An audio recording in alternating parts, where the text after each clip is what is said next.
What is God's will for our family? We could talk generally in the church's teaching on family and what it is and so on, but when the rubber hits the road, there's this question of, well, how am I discerning God's will for my family? Honor our father and mother is one of the 10 commandments. Well, how do I do that? That's something worth taking to prayer, especially for someone who has perhaps a strained relationship with our parents. All right, Lord, this isn't the easiest person to deal with or love, or perhaps they have failed in some ways, an earthly father or mother. All right, Lord, how do I love them? What is your will for me in this? How are you calling me to love them? You see, God's will is something that, as Christian families, should be a live question. Or should be a question, rather, that we're seeking and pursuing. So parents, we might bring them then to spouses.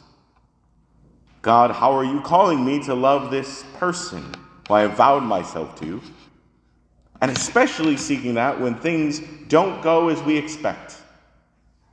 Well, things aren't going in marriage the way I thought they'd go. So, all right, Lord, what is your will for me in this? How are you calling me to love this person and to be faithful to them? Particularly, how are you calling me to holiness, to be an example of holiness for them, to pray for them in a particular way, to bless them in a particular way, to love and serve them? We might look at St. Joseph as an example. As we know, things didn't go exactly the way Joseph expected when he found out all of a sudden Mary is with child. Ooh, that wasn't in the plans. All right, so God, what is your will here? And he sought God's will, because the logical thing would have been, as he initially started doing, was just to divorce her quietly. I'm just gonna step away from all this. That's the easier way out. And it would have been understandable had Joseph done that. But then, of course, because he was a man who sought God's will, he was able to hear God. God was able to intervene and to follow that. Don't be afraid, Joseph, to take Mary as your wife. Okay. It's going to complexify things, but I'll do it. And then we go along and then he goes to Bethlehem, and there's no room at the inn. Things didn't go the way he expected. But he continues to seek God's will. But then before he returns to Nazareth, God guides him to say, hey, listen, you're in danger, go to Egypt. Well, that's not very easy. That sort of disrupts my plans, All right, newborn baby, my wife, and we don't have the convenience of car travel, just by donkey, to travel all the way to a foreign land. All right, here we go. And while it wasn't the easiest path, it was following God's will for his family. And then coming to the time of when to return. Joseph gives us an example of seeking God's will for his family, particularly in regards to his spouse. We might also then extend that to our children. What is God's will for our children and grandchildren? We often bring the question as children are growing up, especially when they get into high school and are thinking about college. We often pose the question, what do you want to do with your life? What do you want to do with your life? Which isn't a bad question, because of course our desires and attractions are an important part of figuring out what we're supposed to do. But are we helping our children and grandchildren, have the question of what is God's call in your life? What is God calling you to do? Because while those may be related, they're also different questions. Because God's call, just like for Joseph, doesn't always involve doing the things we expect or plan on doing, or even that we necessarily want in the moment. What is God calling you to do? Is that something that is a central part of our family, seeking God's call in our life as a family unit, but also for our children and grandchildren? Cultivating that question in them, teaching them how to listen to God's voice and respond to that, including the live possibility of perhaps even God calling them to live this radical way of a religious vocation. Because priests and nuns don't just magically drop out of the air. They're fostered by you all, the people in the pews, the family. So we need to be forming a family culture that seeks the will of God.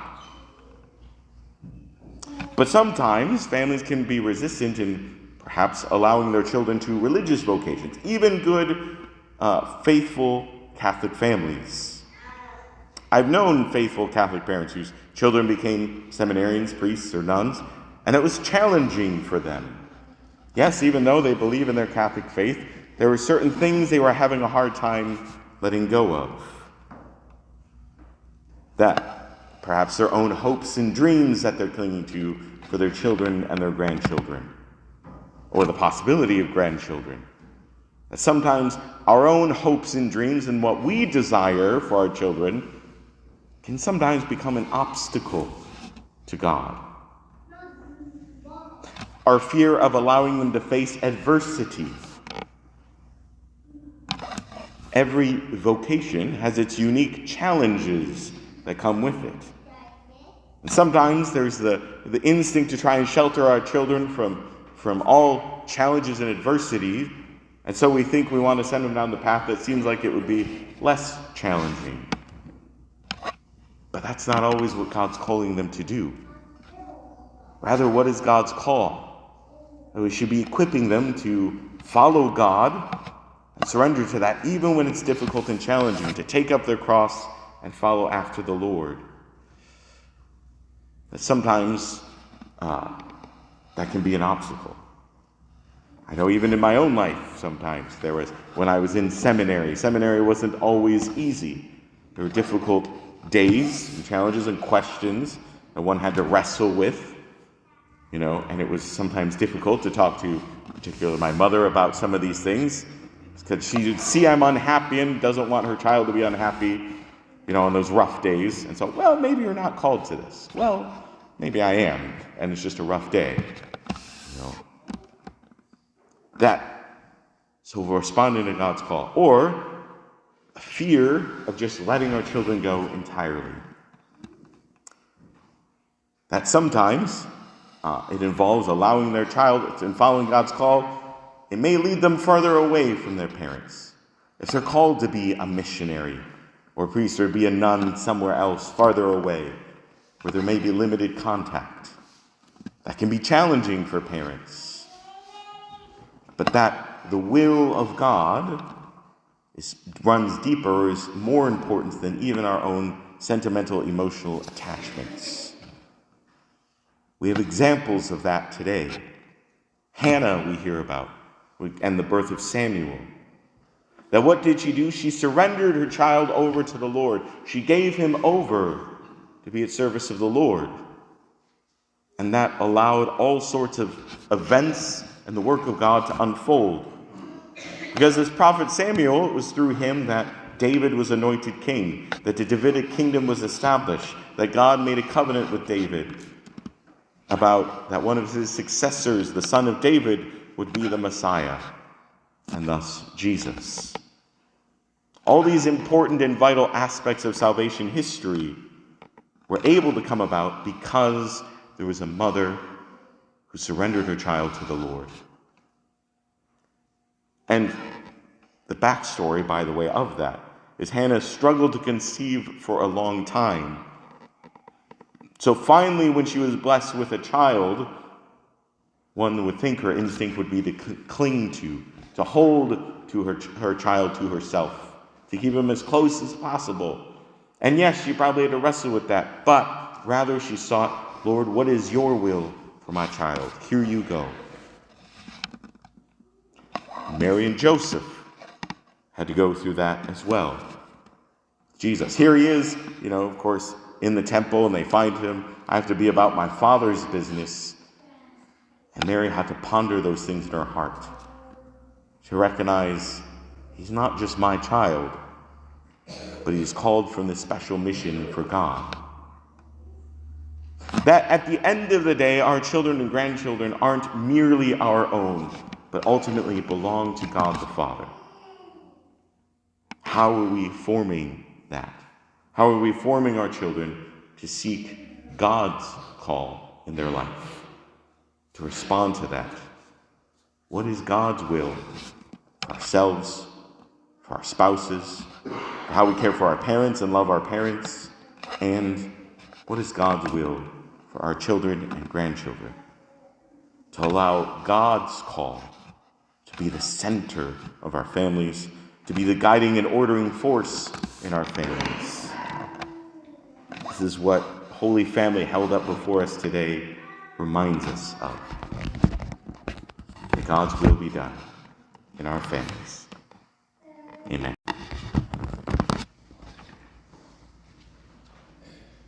What is God's will for our family? We could talk generally in the church's teaching on family and what it is and so on, but when the rubber hits the road, there's this question of, well, how am I discerning God's will for my family? Honor our father and mother is one of the 10 commandments. Well, how do I do that? That's something worth taking to prayer, especially for someone who has perhaps a strained